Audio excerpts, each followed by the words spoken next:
سلام کے بعد عرض ہے کہ مجبوری کی حالت میں لیٹرین میں غسل کرنے سے دماغ کمزور تو نہیں ہوتا؟ بالکل ہوگا. آپ عجیب بادشاہ ہے. سن 88 میں یہ ٹانگ ٹوٹ گئی تھی اور بہت معذور تھا, بیساکھیوں سے چلتا تھا. تو طہارت خانے میں کموڈ پر فراغت کے بعد میں نے کہا دوسرے غسل خانے میں جاؤں گا تو کون مجھے پکڑے گا وہاں, اور کیسے نہاؤں گا؟ وہیں بیٹھے بیٹھے اس کو صاف کر کے اب پھر وہاں نہا لیا. اسی دن یہاں فجر کی نماز کے بعد درس میں حافظ ابن حجر کا نام سرے سے بھول گئے. ابن حجر کا نام جو بھولے اس کو مسجد میں بیٹھنے کا حق نہیں ہے. ابن حجر کا نام طالب علم بھی نہیں بھولتا ہے, 24 گھنٹے ان کا ذکر ہوتا ہے. آلوسی کا نام ذہن سے نکل گیا. اس وقت سے توبہ کی ہے کہ واقعی بعض گرفت ہے بہت سخت ہے. یہ جو یہاں مجھ سے کہتے ہیں ہمارا حافظہ خراب ہے, مجھے ان پر تعجب ہے کہ وہ پاگل کیوں نہیں ہوئے. صرف حافظہ خراب ہونے سے کیا ہوتا ہے؟ دن رات طہارت خانوں میں رہتے, دن رات وہی وضو وہی غسل, اٹیچ باتھ روم. ایک بچی کی میں سرپرستی کر رہا ہوں, بچی کے والدین کا نہیں علم اور نہ ہی بچی کے خاندان کے فرد کا مجھے معلوم ہے.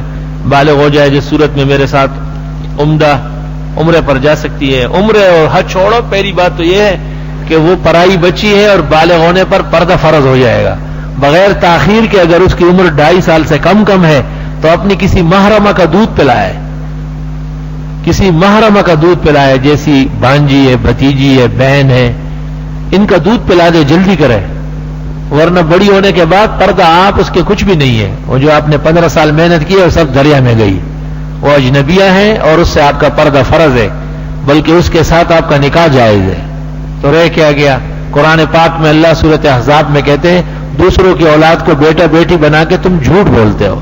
ذالک قولکم بافواہکم, صرف تمہاری زبانی جمع خرچ ہے, کوئی حقیقت اس کی نہیں.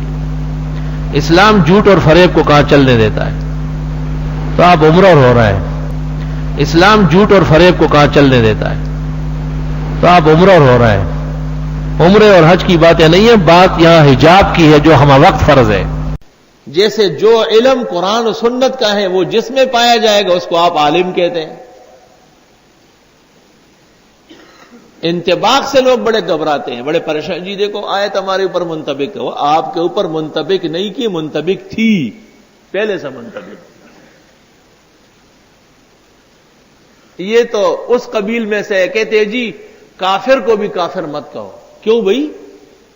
کہتے ہیں ہو سکتا ہے مسلمان ہو جائے, تو پھر مسلمان کو بھی مسلمان مت کہو, ہو سکتا ہے کافر ہو جائے. یہ تو بہت آسان ہے. کسی مسلمان کو مسلمان مت کہو, خطرہ ہے کہ کہیں کافر نہ ہو جائے. اور قرآن جو کہتا ہے قل یا ایھا الکافرون, آپ فرمائیے پکے کافر ہو. تو آپ قرآن کی آیت کے خلاف مسئلے بتا رہے ہیں. یہ آپ کی اچھی عقل ہے.